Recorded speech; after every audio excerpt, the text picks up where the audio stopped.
Pronto, gente, boa tarde, né? A gente vai dar início hoje a um assunto novo, tá? Que é a parte de modelos atômicos, tá bom? Hoje a gente vai imergir nesse mundo aí subatômico, tentar mostrar as principais modelos, tá bom? Os principais modelos atômicos e a gente vai dar continuidade em outras aulas, tá? A gente não vai explorar muito não, vai ser bem superficial nesse primeiro momento sobre esses modelos atômicos. Então, a aula hoje ela é uma aula mais teórica, né? Tá? Mais para a gente conversar aqui e trocar algumas ideias, tá certo? E aí vocês fiquem bem à vontade para fazerem qualquer observação ou qualquer pergunta, tá? A gente vai falar hoje apenas de 3 modelos, que é o modelo de Dalton, Thomson e Rutherford. Então, o objetivo principal é a gente tentar entender como é que esses modelos se deram, tá? Como esses modelos aconteceram e dentro de que contexto. Então, eu acho que está aparecendo aí para vocês o slide, né, da minha apresentação que eu compartilhei. Só dá uma conferida aí, galera, se está aparecendo, me dá um retorno. Ótimo. Então, deixa eu voltar aqui para a apresentação. Então, tá aí a nossa apresentação, tá? A nossa apresentação são os modelos atômicos. Aí a gente vai fazer um pouquinho uma viagemzinha aqui. Antes de a gente iniciar essa parte de modelos atômicos, a gente precisa entender de onde veio essas ideias, tá? Antes de Cristo, dois filósofos, Demócritos e Leucipto, eles idealizaram, né, de que a matéria seria constituída de unidades menores. Então, eles acreditavam o seguinte: se tu pegasse uma matéria e fosse dividir, tu ia chegar em um determinado momento que tu não conseguiria mais dividir essa matéria. Então, ele deu nome a essa unidade da matéria de átomos, que se você for pegar o pé da letra, essa palavra ela significa não divisível, tá? É uma unidade não divisível. E os átomos eles seriam aí então a menor unidade da matéria. Perceba que a ideia de átomo ela já é proveniente de muito tempo, tá? Só que nessa época aí da filosofia, da reflexão, não existia a parte experimental, que aí é fundamental. Não adianta dentro da ciência você só ter uma ideia, tá? Você precisa ter a ideia e você tem que provar essa ideia. Então, dentro desse período aqui dos filósofos, existia um outro filósofo chamado Aristóteles, tá? Aristóteles na época, vamos dizer assim, ele era o bichão, tá? Tudo que ele falava era regra. E ele contestava o modelo de Demócritos, tá? Aristóteles falava que, na verdade, a matéria era contínua. Ela não era formada por unidades menores, mas sim formada, né, pelos 4 elementos. Que aí eu coloquei aí para vocês, ó, são esses aqui. Ele acreditava que a matéria seria formada pela terra, aqui o fogo, a água e o ar. Então, Aristóteles ele considerou que a matéria ela não era formada por unidades menores, né, como Demócrito falou, e sim a matéria ela seria formada pela união desses 4 elementos. Eu acho que por isso que tem aqueles desenhos do Avatar, né? Que ele tem que dominar os elementos, os 4 elementos. Está relacionado justamente aí, né? As ideias de Aristóteles. Então, Aristóteles simplesmente ele baniu as ideias lá de Demócrito. O povo ficou muito tempo, né, sem ter essa ideia atômica. E mais na frente surge um cidadão chamado John Dalton. Aí eu queria até abrir um parênteses aqui. E você já ouviu falar sobre a doença de daltonismo? A pessoa daltônica?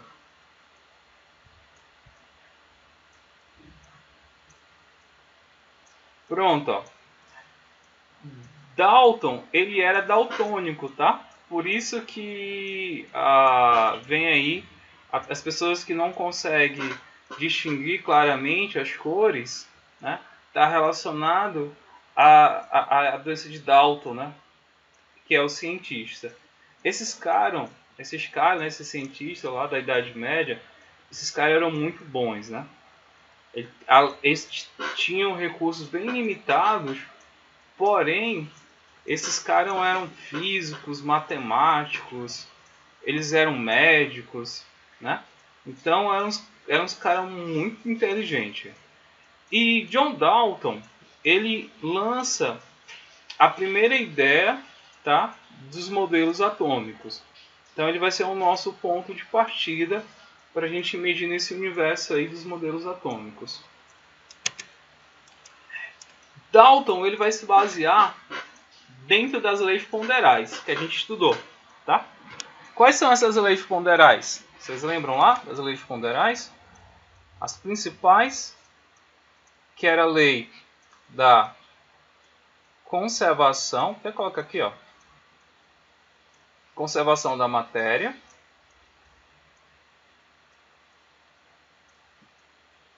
E ele também utilizou aí, ó, a lei das proporções constantes, que foi desenvolvida. Essa primeira aqui foi desenvolvida por um cientista chamado Lavoisier. E essa outra aqui foi por um cientista chamado Proust, né? Foi o que a gente estudou. Dalton, ele tentou entender as ideias lá de Lavoisier, de Proust, e a partir dessas ideias desses caras, ele lançou a dele, né? A primeira ideia dele, né? E ele utilizou os conceitos lá de Demócrito. Ele vai falar que toda matéria ela vai ser formada por unidades menores, né? E essas unidades menores são chamados de átomos, que era já algo que Demócrito já tinha falado anteriormente, tá? Então ele juntou as leis ponderais, a parte experimental da ciência, pegou as ideias de Demócrito e lança a primeira teoria dele, né? Que é a teoria do modelo atômico de Dalton. Ele acreditava que o átomo, né, se você fosse dividir a matéria, você chegaria nessa parte indivisível, que seria o átomo, e o átomo ele teria uma característica. Que característica seria essa? Que o átomo ele é esférico, galera, tá? Segundo Dalton, o átomo seria nesse modelozinho aqui, ó. Seria uma esfera. Vou colocar aqui, ó. Uma esfera. Então, segundo Dalton, toda a matéria seria formada por um átomo e esse átomo seria esférico, sendo que esse átomo ele ia apresentar algumas características, né? Ser esférico, esse átomo ele é indivisível, maciço e indestrutível. Tá? Vamos tentar entender isso aqui, ó. Indivisível quer dizer que ele não pode ser formado por outras subpartículas, né? Ele seria um átomo totalmente maciço e indestrutível. Esse modelo aqui dele também é conhecido como bola de bilhar. Ou, acho que aqui no Ceará a gente fala muito bola de sinuca, né? Aquelas bolas de sinuca lá que você coloca. Então, o átomo ele teria essa configuração. Se você pegar a matéria, segundo Dalton, você estaria dividindo a matéria, você ia chegar a um certo momento que você chegaria nessas esferas. E essas esferas seriam as unidades básicas para tudo, né? E elas teriam essas características, né? Sempre esférico, elas não teriam subpartículas, ou seja, seriam indivisíveis, maciço e indestrutível. Ela não poderia ser formada a partir dela uma outra. Você não teria como destruir essa matéria. Tranquilo até aí, galera? Tá dando para acompanhar? Só pode me interromper a qualquer momento, tá? Então, ótimo. Tô vendo aqui que a galera tá acompanhando.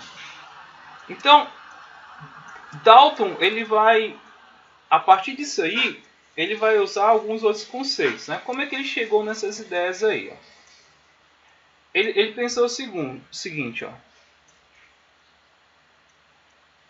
Ele falou que o átomo, como a matéria era formada por átomos, essas unidades, né, que eram esféricas, aí ele falou assim, então elementos diferentes vão ser formados por átomos diferentes.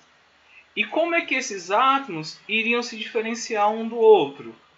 Então a primeira ideia é que ele fala assim, ó, átomos se diferenciam pelo tamanho e massa. Ou seja, aqui eu teria esses dois átomos aqui no desenho, ó. Esses átomos, se você for observar, eles vão ter tamanhos diferentes, tá? Consequentemente, eles vão ter uma massa diferente. Então, cada elemento químico ele vai ser formado por um determinado átomo e esse átomo ele vai ter um tamanho e um peso característico dele. Essa era a ideia dele, tá? Outra coisa, em uma reação química, os átomos se recombinavam e formavam novas substâncias químicas. Perceba que essa frase aqui é interessante porque ele fala de recombinação. Tá? Vou até grifar aqui com o marcador essa parte de recombinação. Por que eu vou fazer isso? Porque quando ele fala de recombinação, ele não está falando que esses átomos eles formariam outros. Na verdade, eles se recombinavam e formavam novas substâncias químicas. Isso implica que esses átomos eles eram conservados. Eles eram conservados durante as reações químicas. Por exemplo, se eu tivesse uma reação química de hidrogênio e oxigênio formando água, a gente vai perceber que a água ele é formada também por hidrogênio e oxigênio. Ou seja, os átomos eles não se modificam, eles estão lá. Apenas eles vão buscar um outro arranjo, uma outra combinação. Que a gente pode ilustrar isso ó, através dessa figura. Tá? Imagina só, aqui eu tenho esse elemento químico aqui, esse composto, que eu vou chamar aqui composto 1. Esse composto é formado por esses dois átomos em azuis, tá? Uma esferazinha menor. E eu tenho esse outro composto aqui, ó, o segundo, formado por essas duas esferas vermelhas. Então aqui é uma reação química. Aqui eu tenho meus reagentes. Quando a reação se processa, segundo Dalton, tá? Esses átomos eles vão se recombinar. Aqui ó, era um átomo azul e azul, vermelho e vermelho. Após a reação, perceba que houve uma recombinação entre eles. Ó. Ficou um azul e um vermelho, um azul e um vermelho. Tá? Formando aqui os produtos. Olha só como isso aqui é interessante. Esses átomos aqui de azul, ele não deixou de existir, ele está aqui ainda. A diferença é que houve uma recombinação. E quando ele faz essa recombinação, ele vai formar substâncias químicas diferentes, com propriedades diferentes. E aí, é a grande chave aí de Dalton, porque a partir dessa experiência aqui bem simples, dessa visualização, ele consegue mostrar que as ideias lá do Lavoisier, da conservação da massa, estava correta. Por quê? Ó? Aqui, esse elemento químico 1 aqui, ele tem uma determinada massa, né? Chama M1. Aqui esse aqui outro tem outra massa, o M2. Perceba que aqui nos produtos eu vou ter novamente a mesma massa, porque os elementos químicos são os mesmos. Eles não vão alterar a massa dele. Na verdade, o que está acontecendo aí simplesmente é uma recombinação entre eles. Então, no final do processo, essas massas aqui vão ser conservadas. Então, com isso, o Dalton, ele utilizando as leis ponderais, através desse modelo bem simplista aí do átomo, ele conseguia mostrar, né, que as reações, as experiências feitas lá pelo Lavoisier estavam coerentes com a proposta de modelo atômico dele, tá? Isso aí é interessante ressaltar isso, porque ele partiu da experiência e propôs um modelo. E esse modelo, naquele momento, né, em 1800 bolinha, esse modelo atômico, ele conseguia, posso dizer, né, que ele conseguia gerar várias respostas para as experiências existentes naquele momento. Então, esse modelo atômico ele foi aceito, tá? De que o átomo ele era indivisível, esférico, maciço e indestrutível. Essas aí, galera, são as características do modelo de Dalton, tá? Então, preste atenção nisso aí. Dalton, ele se caracteriza principalmente em afirmar que o átomo ele é indivisível. Guarda essa informaçãozinha aqui, ó, que ele é indivisível e ele vai ter um formato esférico, né? E ele seria também indestrutível. Perceba que nesse modelo ele não fala nada de carga, cara. Nada de carga. Mesmo porque na época em que foi feito esse modelo atômico aí, não existia eletricidade, né? Só para vocês terem uma ideia, não existia eletricidade. Então não tinha sentido de Dalton falar sobre cargas elétricas, porque ele nem conhecia a questão de cargas elétricas. E esse modelo de Dalton aí, ele pendurou por muito tempo, mais de 100 anos, né? Ele foi aceito. Aí até que a gente vai mudar aqui, ó. A gente vai passar para o modelo atômico de Thomson, tá? Qual é o detalhe aí da história de modelo atômico de Thomson? Por que aconteceu essa mudança, né, desse modelo atômico? A gente vai perceber que vai existir uma coisa chamada agora eletricidade. Tá? Nesse período aqui se descobre eletricidade.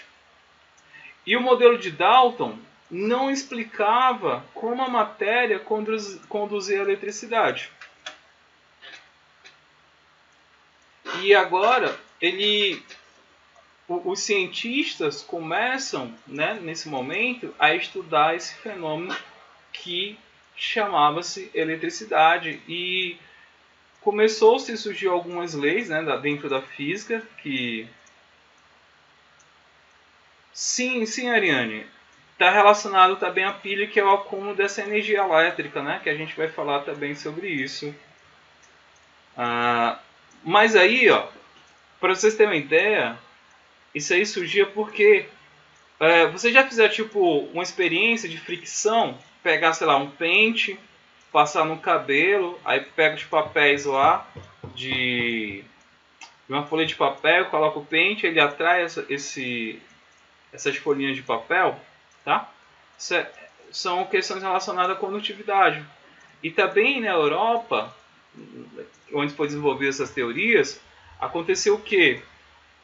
Como o clima é muito frio e a umidade é baixa, a umidade relativa do ar é baixa, quando o pessoal chegava assim em casa, tinha um tapete, aí eles passavam o pé, né, para limpar o pé, eles percebiam que saíam faísca, né, tipo eletrostática. Não sei se vocês já tiveram essa experiência, tipo de pegar em alguma coisa e é como se a maçaneta da porta estivesse carregada, como se estivesse saindo carga elétrica dela. Vocês já levaram um choque assim, tipo, pegando em algum objeto que não esteja carregado?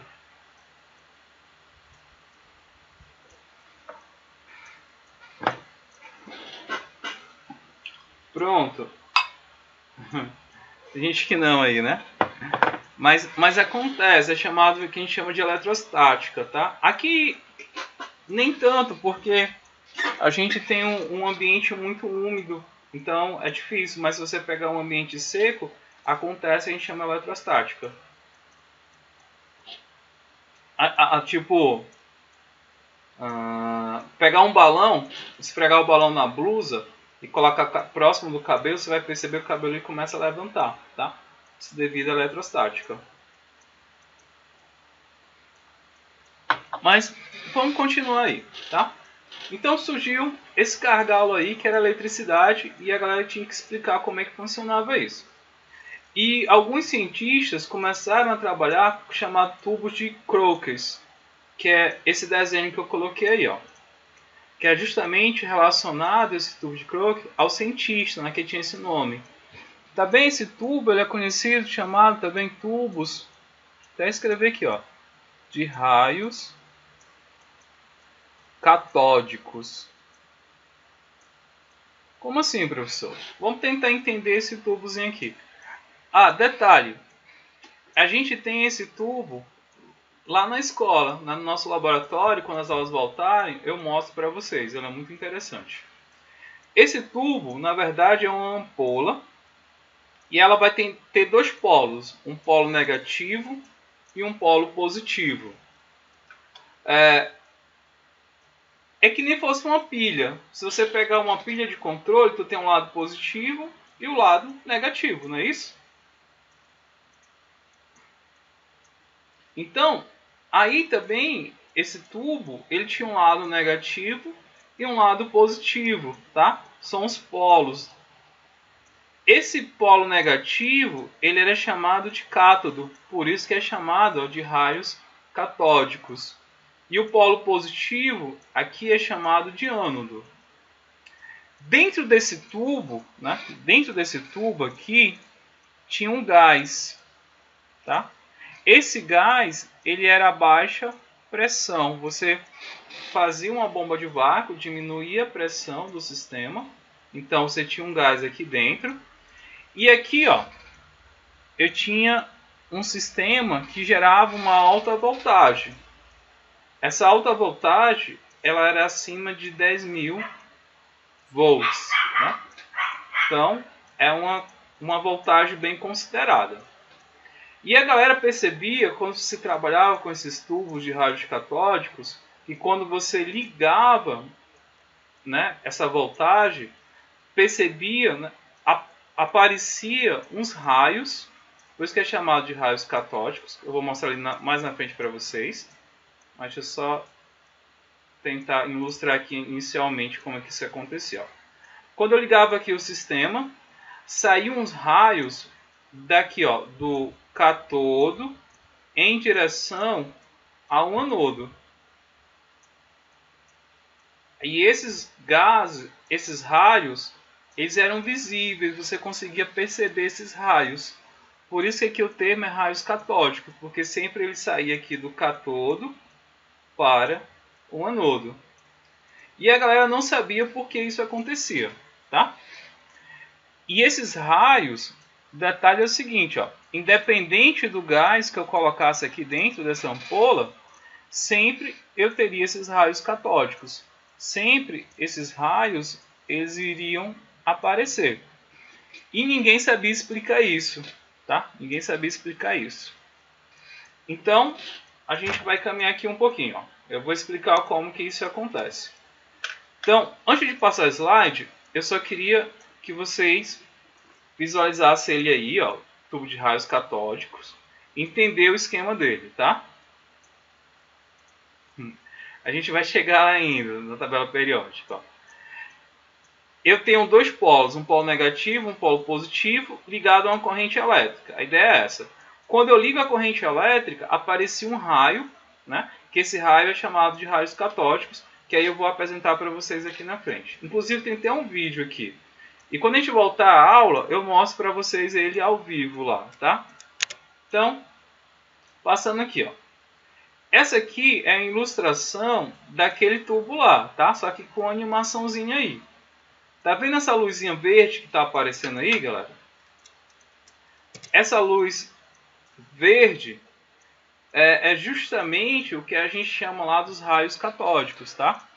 Essa luz verde que está aparecendo aí são chamados os raios catódicos. E sempre saía daqui, ó, do cátodo, que é o polo negativo, para o polo positivo. E aqui, ó, tem uma fonte de energia, tá? Uma fonte de energia. E essa fonte de energia tem que ter uma tensão superior a 10.000 volts. Então, surgia esse raio catódico.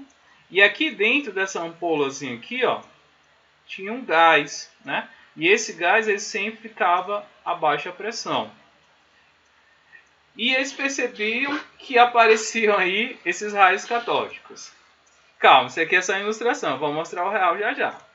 Aí vamos prosseguir aqui, ó. Voltagem superior a 10.000 volts, que eu falei para vocês, né? E o surgimento desses raios catódicos sempre, Ariane, sempre. Sempre ele saía do lado negativo e em direção ao polo positivo, tá bom? Sempre foi desse jeito. Então, a gente tem essas condições aqui, ó. Para esses raios aparecerem, teriam que ter essas duas condições aqui, ó. Um gás a baixa pressão e uma voltagem superior a 10.000 volts. Surgimento lá dos raios catódicos. Aí, vamos aqui prosseguir, ó. Uma outra animaçãozinha aí. Aqui que a galera começou a brincar com isso aí, né? Com esses raios catódicos. Tá vendo que eu tenho um anteparo aqui, ó, dentro desse tubo? Eu tenho um anteparo aqui, tipo uma cruzinha aqui, ó, que quando o raio passa, ele bate nessa substância aqui, aliás, nesse objeto, né? Ele bate aí nesse objeto. E ele vai formar aqui atrás, ó, uma sombra. E quando eles fizeram isso, eles perceberam, né, que esses raios catódicos eles se propagam em linha reta. Como assim, professor? Olha só. Se eu coloco um objeto aqui e jogo uma luz, tá?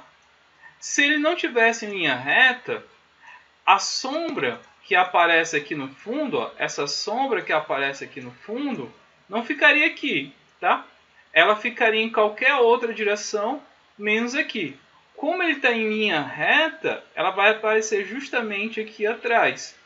Então eles perceberam que esses raios catódicos, eles têm, né, eles se propagam aqui dentro do tubo em linhas retas, tá? E isso é importante, essa observação, tá? Essa propagação aqui seria em linhas retas, não em qualquer direção, mas sempre em linhas retas. Então, a primeira coisa que eles observaram foi isso, através dessa simples experiência. Depois, o que eles fizeram? Eles colocaram outro objeto aqui dentro, só que esse outro objeto, ele tinha tipo uma polia aqui, ó. Tá vendo aqui, ó, quando o raio vem, bate nesse objetozinho aqui, o que acontece com ele? Ele começa a se movimentar. Você observa aqui, ó, um movimento desse objeto. Me diga uma coisa.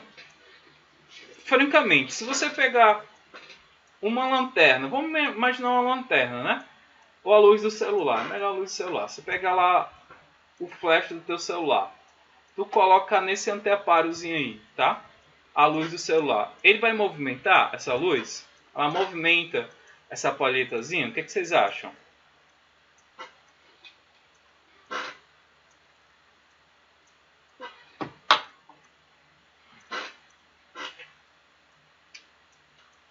Não, vocês têm razão, ó.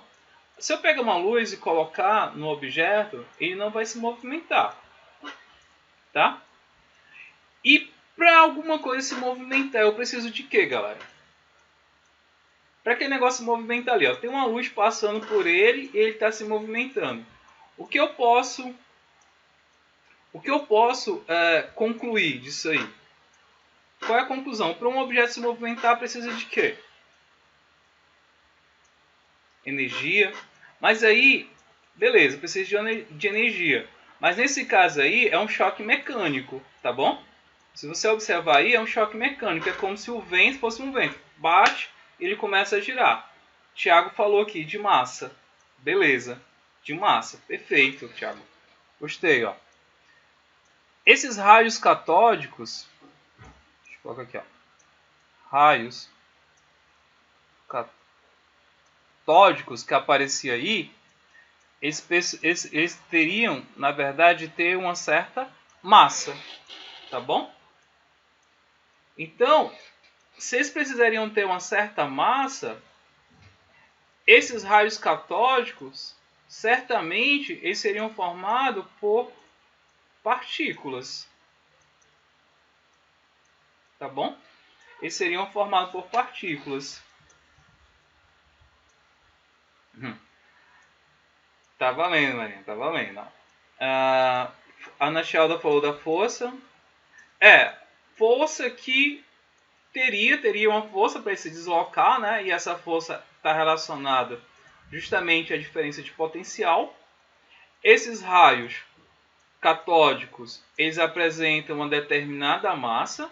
Se eles apresentam uma determinada massa, então esses raios catódicos, a gente já pode concluir que eles são formados por partículas, tá bom? Se não tiver uma partícula batendo ali, nessa polia aí, ou nesse molinete, ele não vai se movimentar. Então, perceba aí que a matéria, né, em forma de energia, ela tem uma partícula. Então, agora começou a se perguntar o porquê disso. Aí, vou botar um outro slide aqui. Olha só esse slide aí. Tentar explicar ele aqui, ó. Esses pontos positivos e esses negativos aqui é como se fosse o que a gente chama campo magnético. Professor, o que é esse campo magnético? O que é isso aí? O que significa isso aí? Ó? Um ímã, tipo um ímã, perfeito. Se você pegar o ímã ele tem dois polos, né? O polo norte e o polo sul. E são campos magnéticos. Se tu pegar dois ímãs, encostar um do lado do outro, se eles estiverem com o mesmo polo, eles vão se repelir, né? Um do outro. Se eles estiverem com polos opostos, eles vão se atrair. Então, nessa época já se sabia que cargas negativas são atraídas por cargas positivas. Exatamente, os opostos se atraem. E as negativas atraíam as positivas. Então, o que a galera fez? Criou um campo magnético e passou esse raio catódico. Observa ali, esse raio catódico ele é atraído pelas cargas positivas ou pelas cargas negativas?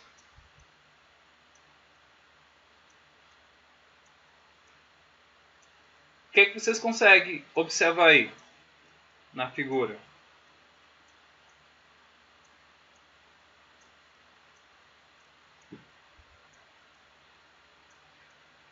Hein, galera? Pelas positivas. Beleza. A galera botou aí as positivas, ó. Tá sendo atraída pelas positivas. Então, os raios catódicos, eles são atraídos pelas cargas positivas. Qual é a conclusão que a gente pode chegar então dos raios catódicos? Se eles são atraídos pelas cargas positivas, eles vão ter uma carga negativa ou positiva? Os raios catódicos? Negativa. Beleza. Então, ó, os raios catódicos eles apresentam cargas negativas. Por quê, professor? Porque eles são atraídos por cargas positivas. Então a gente consegue já ir, através dessa experiência aí, analisar que os raios catódicos eles apresentam uma partícula e essa partícula apresenta uma carga negativa. Beleza? Então a gente pode prosseguir aqui agora. Esse aqui é o vídeo que eu falei para vocês do real, tá? Deixa eu colocar aqui. Ele está em inglês, mas eu vou botar as coisas que eu acho que é interessante.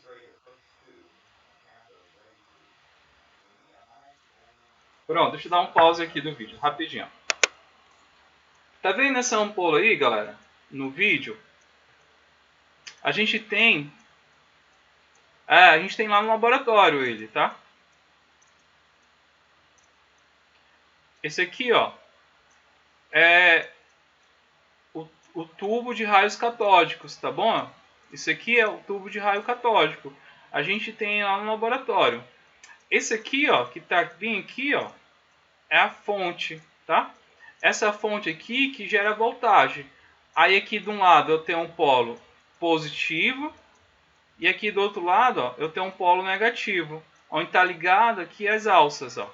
Tá vendo essas alçazinhas ligadas? Aqui é como se fosse essa fonte aqui fosse uma bateria. Essa fonte aqui, ela que vai gerar aquela voltagem acima de 10.000 volts. Quando ela liga aqui o polo negativo com o polo positivo, aqui dentro, ó, desse tubo vai aparecer os raios catódicos, tá certo? Só para a gente correlacionar com aquela figura que a gente estava vendo lá. Lá no laboratório a gente tem ele e eu vou mostrar ele lá para vocês, é muito interessante. Tá? Deixa eu colocar aqui, continuar.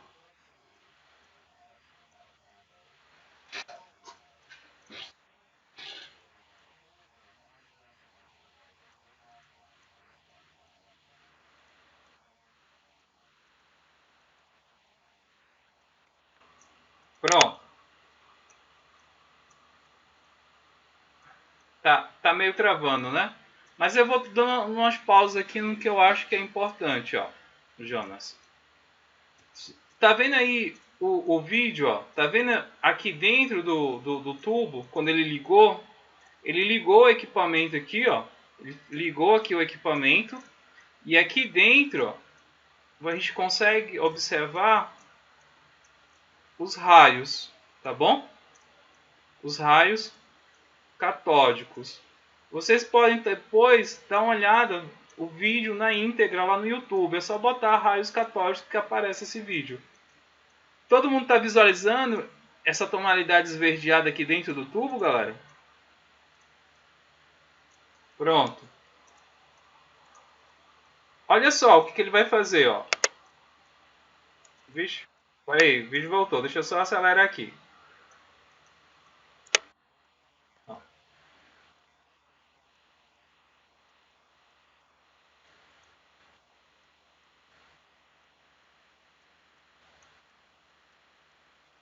Olha só, ele vai pegar um ímã, ó. Tá vendo o ímã quando ele pega? Ótimo, queria parar aqui, ó. Olha só, ele tá aqui com um ímã, tá? Esse ímã aqui, ele tá pegando, ó. Deixa eu só, peraí, ajeitar aqui. Ele tá pegando aqui, gerando um campo magnético, tá bom? Quando ele coloca esse campo magnético aqui, tá vendo que o raio, ele vai lá para cima, ó. É como se ele estivesse tendo uma repulsão. Ele está tendo uma repulsão porque, com certeza, esse lado aqui, ó, do ímã é o lado negativo. O raio catódico é negativo também. Então, negativo com negativo, há uma repulsão. Então, esse raio vai lá para cima. Ele vai fazer agora o que? Ele vai inverter esse polo. Quando ele inverte, o raio é atraído. Ó. Deixa eu colocar aqui para vocês verem. Ó.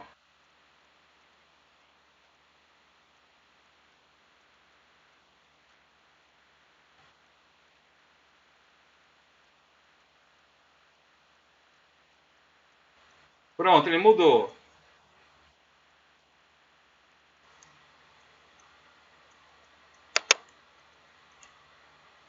Voltar aqui. Ótimo, eu quero parar aqui agora, ó. Então, bem aqui, ó, é interessante aqui, ó. Quando ele faz isso aí, deixa eu colocar aqui só pra gente destacar aqui algumas coisas. Ele inverteu. Esse lado aqui é o positivo, o raio catódico negativo. Então, quando ele aproxima esse ímã aqui do raio catódico, há uma atração, tá bom?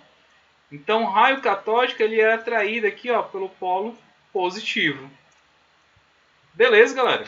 De boa aí, ó. Então, vamos lá. Vem esse cidadão aí agora, chamado Thomson, né? Que ele pegou essas ideias aí e tentou desvendar o que seria isso aí. Ele chegou a algumas conclusões, que eu vou falar aí para vocês. Primeiro, os raios catódicos se propagam em linha reta, que a gente já viu lá.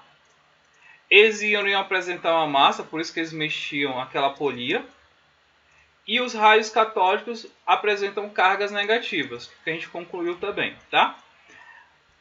Então, a matéria ela teria que ter cargas e o modelo de Dalton não mostrava essas cargas, entendeu? Então, ele tipo deu um upgrade no modelo atômico de Dalton. Ele falou assim, pô, esse modelo aqui tá desatualizado, né? Vou atualizar ele. Aí lançou a ideia dele. Lançou a nova versão aí do átomo. Perceba que nesse primeiro modelo aqui, ó, nesse modelo aqui, o upgrade dele aqui, eu já tenho cargas, tá bom? Eu já tenho cargas, ou seja, no modelo dele aqui, ele já começa a falar em subpartícula. Tá sendo gravado assim. Olha só. Primeiro, é a seguinte, lá no modelo de Dalton falava que era indivisível. Ele já fala que esse modelo aqui ele vai ser divisível. Então, existiria uma subpartícula. E essa subpartícula que a gente viu lá, que tem massa e carga negativa, ele chamou de elétron. A primeira subpartícula que se conheceu foi os elétrons, tá bom? Então, no modelo dele, tá aqui, ó, os elétrons aqui, ó. Dentro do modelo de, né, numa esfera, só que dentro da esfera eu tinha outras partículas que era chamada de elétrons. E a ideia aqui que o átomo agora nesse momento ele passa a ser divisível, formado por elétrons. E outra, a ideia dele era o seguinte, ó, que essa parte verde esverdeada aí, ó, essas partes esverdeadas seria uma carga positiva. E dentro dessa partícula aqui ficariam os elétrons, seriam esses aqui, ó. Os elétrons. E esses elétrons, sim, teriam as cargas negativas. E esse modelo aqui, ele é conhecido mundialmente como pudim de passas, tá? Ele é conhecido como um pudim de passas. Dizem que é porque Thomson ele era inglês, né? E por ele ser inglês, lá eles têm a mania de comer esses pudim e tal, aí, então lançou essa ideia aí. Sim, Marlon, os elétrons seriam esses sinais negativos, tá bom? Então perceba que o modelo de Dalton ele sofreu um upgrade aí e ele foi atualizado lá por Thomson a partir de quê? A partir dos estudos dos raios catódicos, né? Lá do tubo de Crookes. Claro, galera, que é bom salientar aí que tem vários outros cientistas, né, que contribuíram para ele chegar a isso aí. E a gente está vendo aqui de uma forma bem superficial, tá? Então, se a gente fazer uma comparação do modelo de Thomson com o modelo de Dalton, a principal diferença, né, as principais diferenças é o que? Que o modelo de Dalton falava que o átomo era indivisível, já Thomson fala que ele é divisível. E um outro detalhe é que Thomson ele descobre uma subpartícula, que aí Dalton não previa isso e Thomson previu, que era o chamado elétrons, tá? Esses elétrons eles estão incidindo aí, né? Dentro da partícula lá tem uma partícula chamada elétron com cargas negativas. Thomson, inclusive, ele chegou a calcular a razão massa-carga do elétron, tá? Que posteriormente, lá na frente, a galera determina a massa do elétron e a carga dele. Só que a gente não vai falar sobre isso, porque aí seria uma viagem muito grande. A gente não vai pegar esses detalhes, tá? Talvez um pouco mais à frente a gente fale sobre isso. Mas, posso continuar aqui? Deu para entender o modelo aí de Thomson? Do que se difere lá do de Dalton? Beleza, galera. Então, vamos lá. Vamos continuar aqui. Surge então, galera, né, uma outra parada chamada radioatividade. Alguém sabe o que é radioatividade? Alguém já ouviu falar sobre radioatividade?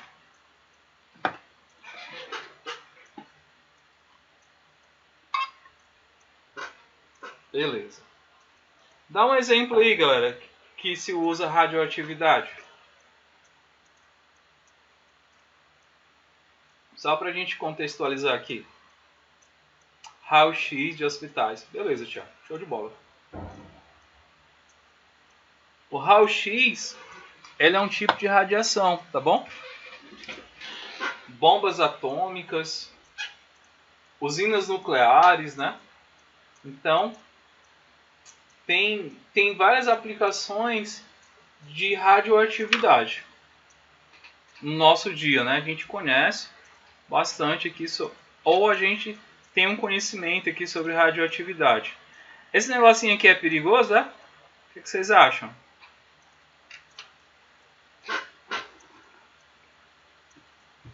Ou se não, né? Pensa no negocinho escroto, esse radioatividade, galera. Você já ouviu falar sobre Chernobyl, né?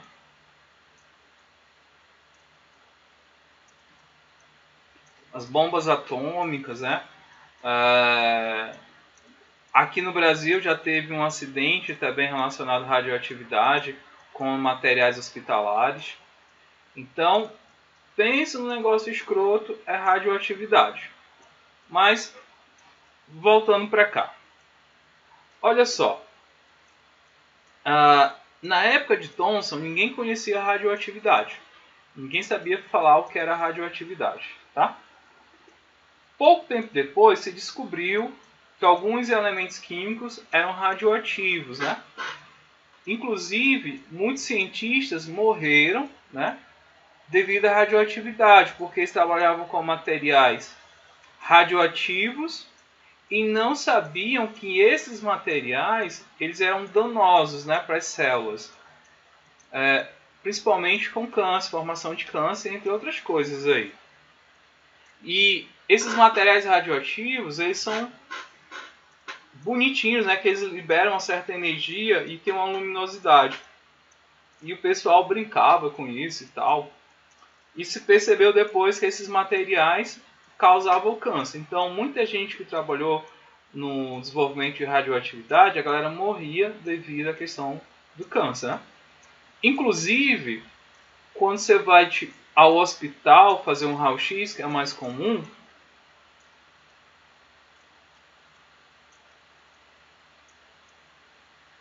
deixa eu ver dados, professor. Se o raio-x dos hospitais é para ver além das camadas da pele e dos músculos. Uma visão de raio-x seria um campo de visão enorme. Só uma duvidazinha. Sim, tá? Exatamente. Os raios-x, ele tem um poder de penetração que ele atravessa a sua pele, né? Ele só não atravessa os ossos. Então ele cria um contraste, aí você consegue verificar, nesse caso aí, se você tem algum osso quebrado, né, que é mais utilizado para isso. Mas ele tem esse poder de penetração. Tanto é verdade que quando você vai lá no hospital, você fica lá deitado no local e a pessoa que opera, ela não fica perto de você. Ela se esconde atrás de uma parede, tá? E uma parede revestida de chumbo, que é justamente para a proteção desses profissionais, que é uma profissão de risco, né? Uma profissão de risco. O pessoal, eles trabalham bem menos, né? Se aposentam também mais cedo, porque eles ficam muito tempo expostos à radioatividade e a probabilidade de desenvolver um câncer é bem maior do que outros profissionais. Tá bom? Então, deixa eu falar um pouquinho aqui.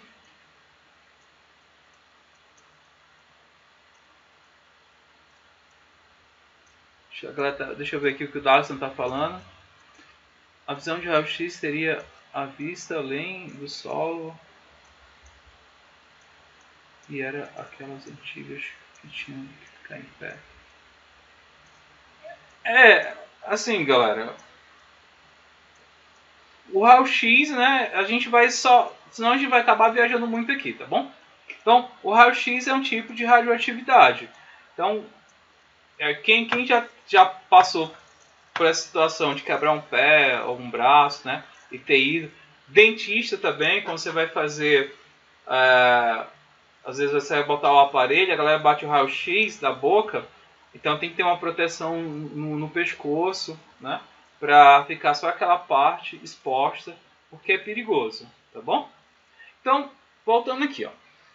Sabe-se que existem 3 tipos de radioatividade, tá? Que são os raios beta, alfa e gama. Então, aqui ó, tem uma representação de um elemento radioativo, que ele está aqui dentro de um bloco de chumbo. Perceba que aqui eu tenho um orifício. Esse orifício permite que você saia essa radiação.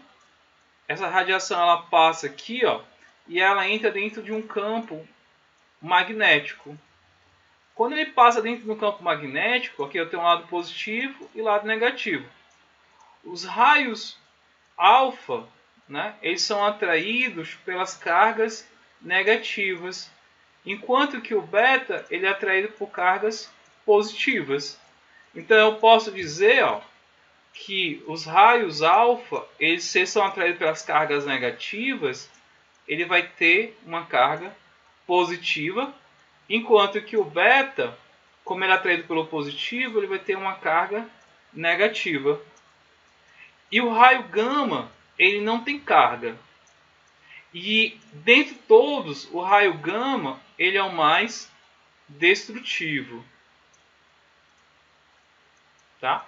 Ele tiver uma célulazinha ali, ó, esse raio atravessa, mexe com o teu material genético e aí surgimento de câncer, tá? A grosso modo seria isso. Então, eu só quero que vocês se atentem aos raios alfa, tá?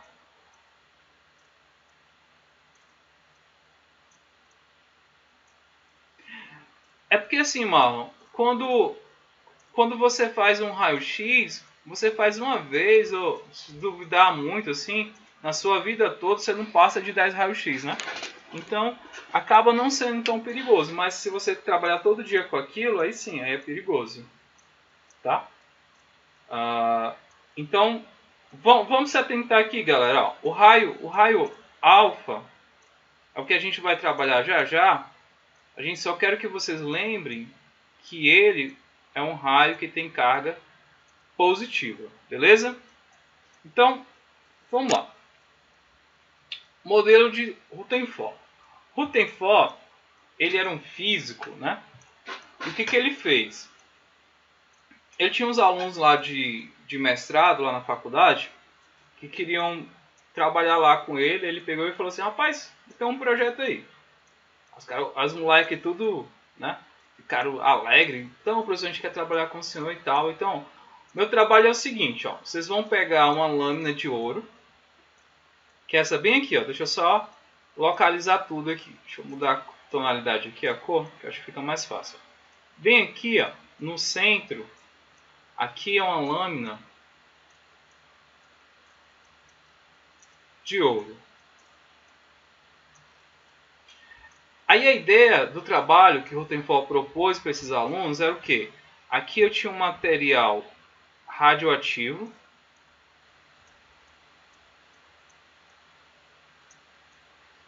Aí ele ia pegar esse material radioativo que ia liberar partículas alfa. Essas partículas alfa, elas iriam colidir aqui nessa lâmina de ouro, tá? E elas iriam atravessar e iriam bater nessa outra placazinha aqui, ó. E essa placa é como se ela fosse um detector. Ela ia mostrar aonde essas partículas bateram. Beleza? Então, a ideia inicial era essa. Pegar um material radioativo, bombardear uma placa de ouro e ver se essas partículas atravessaram essa placa de ouro.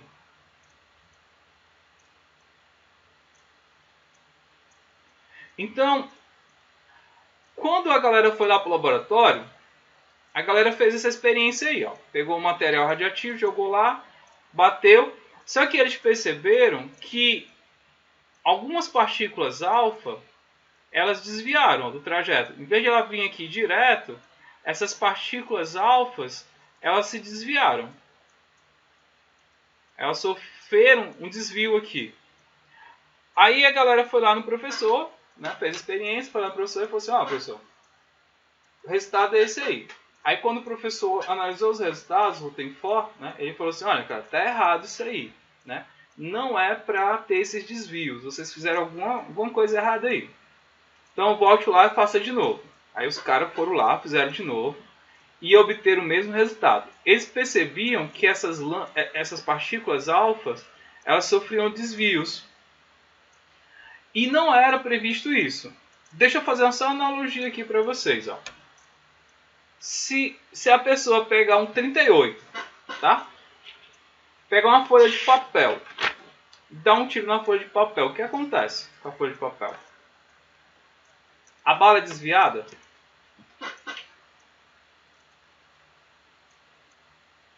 Não, de jeito nenhum, né? A ideia é mais ou menos isso aí. Se tu pega essas partes... A galera tá sorrindo aí. Olha, se tu pega uma partícula de uma lâminazinha de ouro bem fininha e tu vai bombardear essa lâmina de ouro com partículas alfa, velho, não é para acontecer nada. Essas partículas alfa é para atravessar isso aí, que nem uma bala de 38 atravessa um papel, uma folha de papel. Só que quando ele faz a experiência, ele percebe que há desvio. É como tu pegasse assim, o papel desse um tiro do 38 e a bala sofresse um desvio. E o pior de tudo é que ele percebeu que algumas partículas voltavam. Olha só. Aqui, ó. As partículas alfa voltando em direção oposta. Pegasse uma bala de 38 aqui, o revólver 38 desse um tiro no papel, a bala pegasse no papel e se retornava para você. Isso não tem sentido nenhum, entendeu? Não teria sentido nenhum isso. E o Rutherford ficou super bolado com isso. Ele falou assim, cara, isso aí tem alguma coisa errada. Detalhe, ele mandou os moleques fazer várias vezes, né? Os alunos dele. Aí os alunos dele morreram de câncer. Só, né, para registrar aqui. Enfim, aí ele pegou e começou a pensar. Para as partículas alfa sofrer essa repulsão, tá? Para sofrer essas repulsões, ele precisaria ter dentro da matéria uma unidade bem densa, tá? Bem densa, e além de tudo, essa unidade ela teria que ter uma carga igual à partícula alfa, ela teria que ter uma partícula positiva. Aí tem o experimento dele. Eu vou mostrar aqui para vocês esse vídeo e eu vou ficar pausando para a gente tentar visualizar melhor ele, tá bom? Então, vou passar aqui, ó, o vídeo.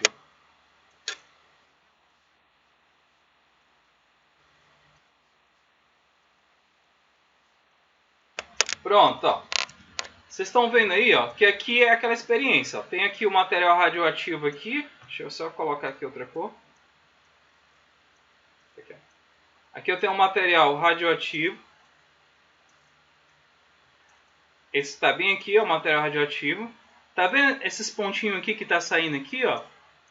Esses pontinhos aqui são as partículas alfas, tá? Essa placazinha aqui amarela aqui dentro é o ouro, é a lâmina de ouro. E esses pontinhos que estão aparecendo aqui atrás, ó, tá? Esses pontinhos que estão aparecendo aqui atrás são as partículas alfa, né? Algumas sofrendo desvio e a maioria está passando aqui, as partículas alfa, está aqui no final. Beleza? Então, vou continuar aí, ó, o vídeo. Só para a gente se situar.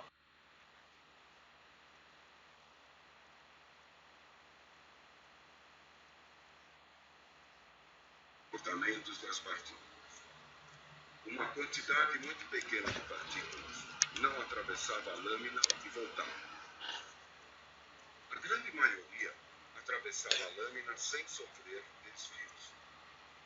E algumas sofriam desvios ao atravessar a lâmina.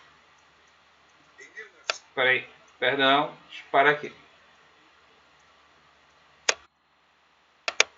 Ó, detalhe, vou colocar os detalhes aí, tá bom? Ele está falando o seguinte, ó. Quando ele analisou essas partículas, eu vou colocar aqui para a gente tentar entender o que ele está falando aí no vídeo. Quais são os detalhes? Ó? Primeiro, a grande maioria atravessava, entendeu?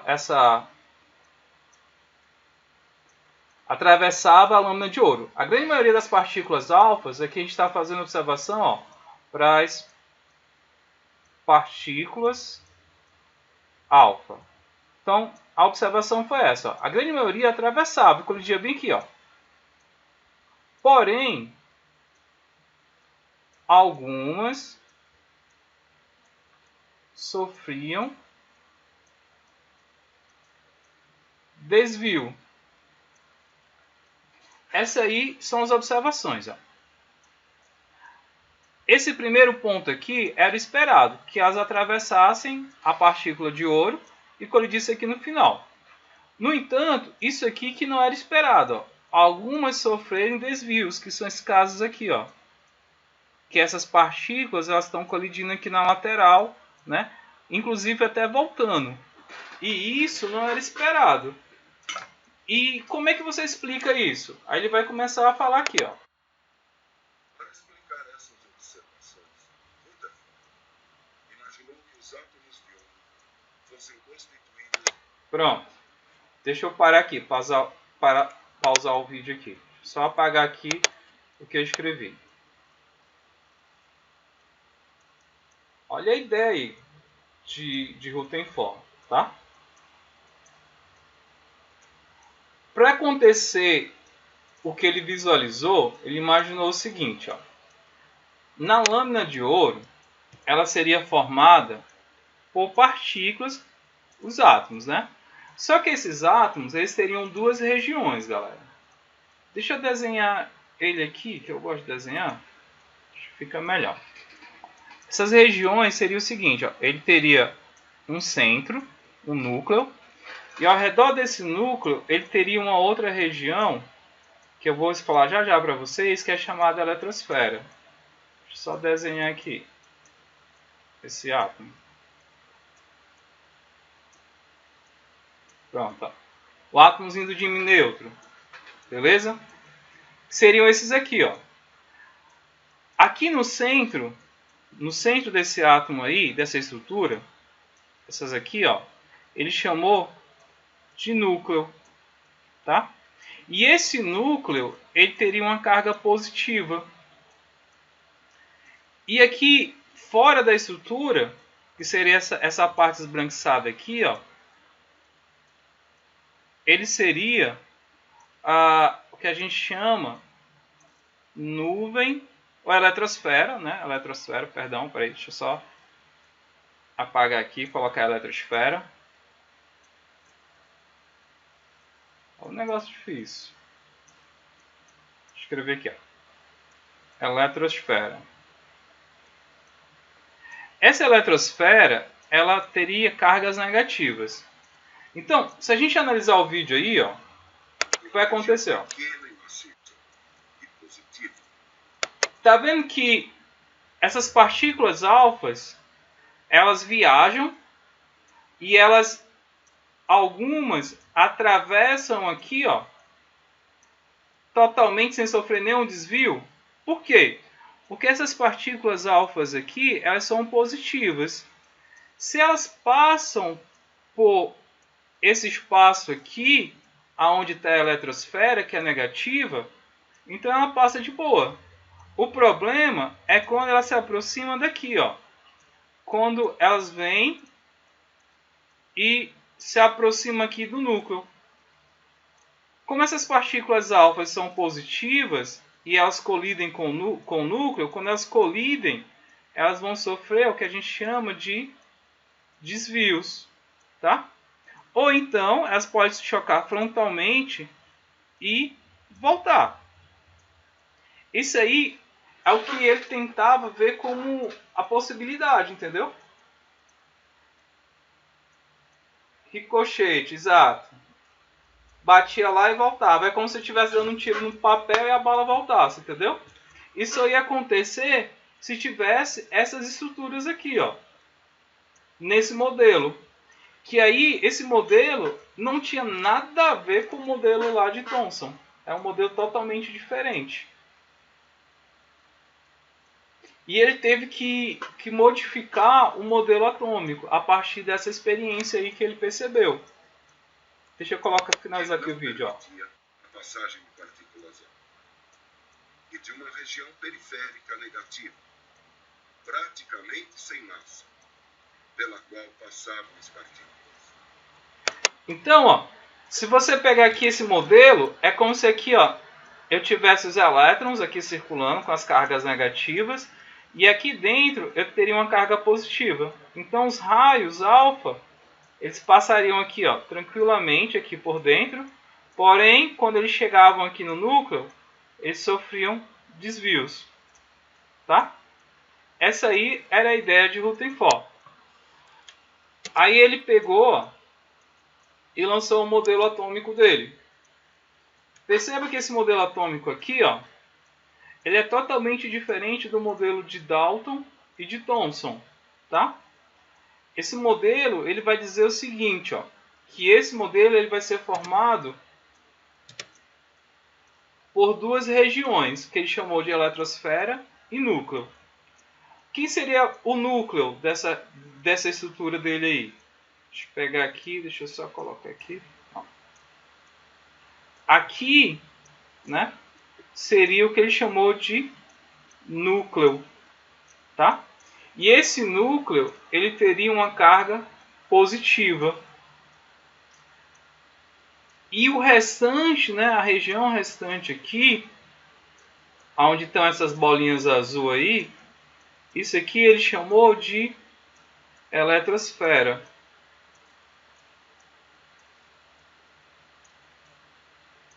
Beleza? Ou seja, o átomo aí, ele passa a ser dividido em duas partes. Ele vai ser dividido em um núcleo e uma eletrosfera. Sendo que o núcleo ele vai apresentar uma carga positiva e a eletrosfera ele apresenta uma carga negativa. Então, ele mudou, né? O modelo atômico aí sofreu novamente o upgrade aí, em relação ao modelo de Thomson. E ele disse mais, né? Que na eletrosfera é onde ficavam os elétrons. Então, esses pontinhos aqui, ó, são chamados de elétrons, tá? E a gente viu lá pelo modelo de Thomson que os elétrons têm cargas negativas. Por isso que a eletrosfera é negativa, porque é justamente aonde os elétrons se encontram. E no núcleo, que é essa parte interna, né, do átomo, ela seria dividida em duas partes. Seria dois compostos aí, deixa eu só colocar aqui, ó, que seria os prótons e teria uma outra subpartícula chamada de nêutrons. Sendo que os prótons eles apresentam cargas positivas e os nêutrons não apresentam carga nenhuma, tá bom? Então, esse modelo aqui ele é totalmente diferente dos outros modelos. Por quê? Porque ele divide, ó, o átomo aqui em partes, em núcleo e eletrosfera, tá? Essa eletrosfera ela é formada por elétrons, são subpartículas, enquanto que o núcleo é formado por duas subpartículas, que são os prótons e os nêutrons. Tudo bem até aí, galera?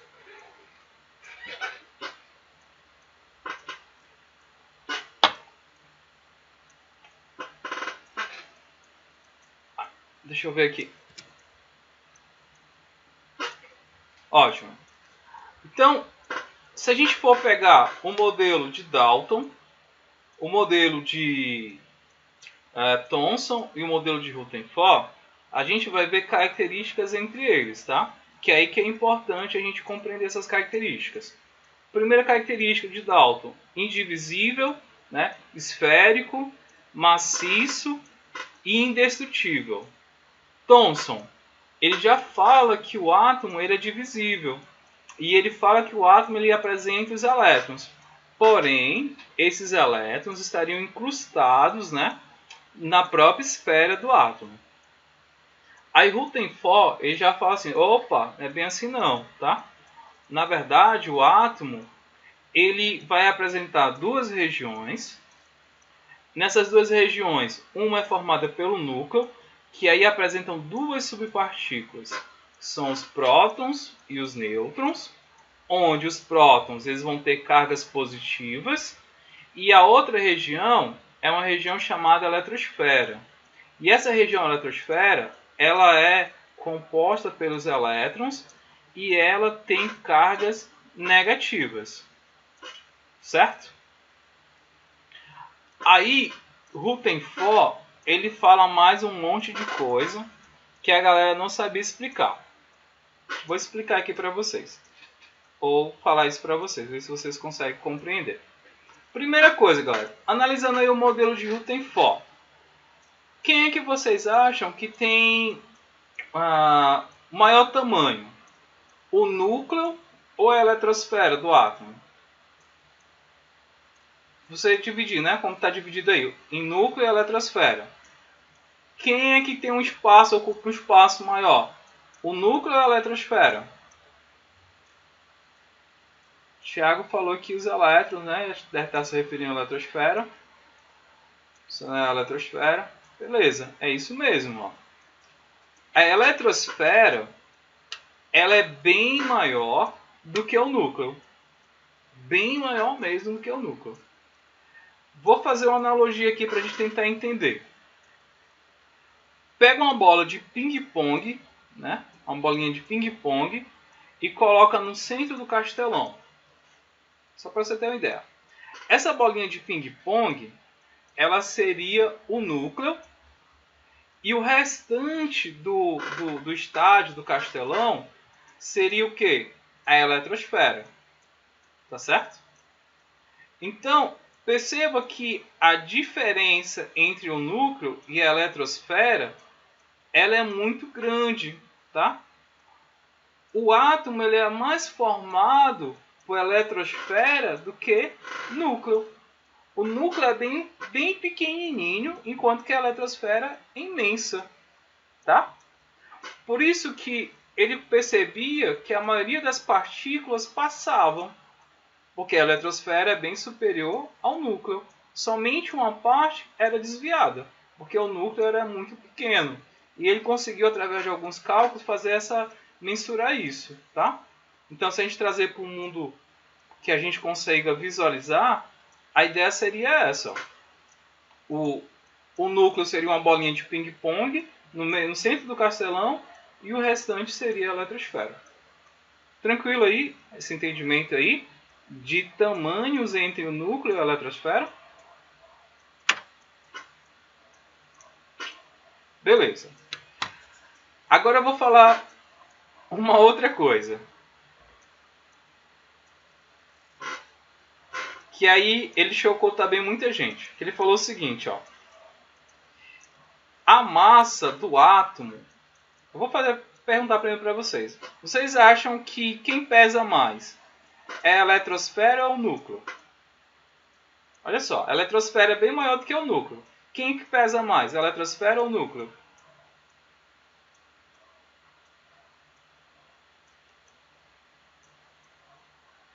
O núcleo.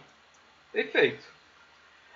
E isso, galera, assustou muita gente. Tipo assim, cara, como é que pode? O núcleo é bem pequenininho e ele pesa mais do que a eletrosfera? Porque eu não falei ainda para vocês, mas se eu falar para vocês que a eletrosfera, o peso dela é quase que desprezível em relação ao núcleo.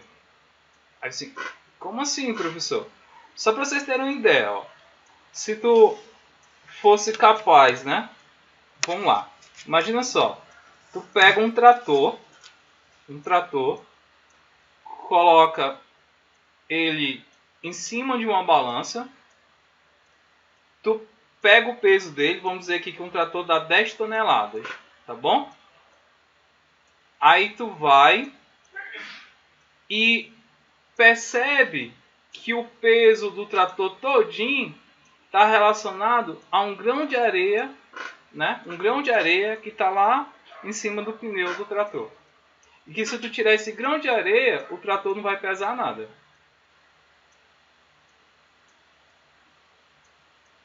Meio doido, né? Isso aí. A ideia era mais ou menos isso. É como se o núcleo é um grãozinho de areia, bem pequenininho, enquanto que a eletrosfera é grandona e não tem peso nenhum. A massa ela estaria totalmente contida no núcleo, tá? E isso é provado mais lá na frente. Que os elétrons, ele tem uma massa, mas a massa dele é muito pequena e desprezível em relação ao peso do átomo. E quando ele faz essas observações, a física que vocês estão estudando, que é chamada física clássica, né? Ela não consegue responder muitas coisas aí, tá? Que a gente vai abordar mais na frente. A primeira coisa que ele não conseguia responder é essa aqui, ó. Se o meu núcleo é positivo e se os elétrons são negativos, o negativo não atrai o positivo? Não é isso? Ó?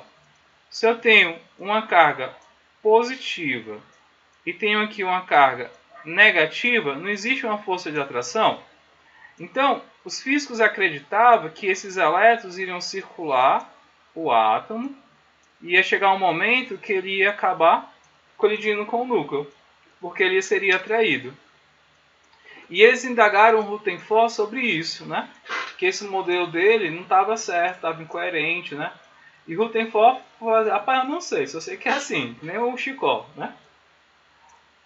E mais na frente, uma coisa chamada de física moderna, que é desenvolvida, né? A física moderna se desenvolve justamente para explicar essas coisas aí. E vão aparecer muitos detalhes interessantes, né? Que o mundo quântico ele é totalmente diferente do nosso mundo real. Aí vem a grande magia, né, da física explicando isso aí. Que a gente vai ver mais na frente com os outros modelos atômicos, tá certo? Por enquanto, eu vou parar por aqui, turma, tá certo? A gente vai, por enquanto, ver somente esses 3 modelos. Aí, nas próximas aulas, a gente vai começar a falar sobre massa, né? Calcular a massa, classificar o átomo em isótopos, isóbaros, isótomos. E depois a gente vai começar a falar sobre o modelo atômico de Bohr, tá bom? Então, a nossa aula ela vai se encerrar aqui, nesse momento. Tudo bem, turma?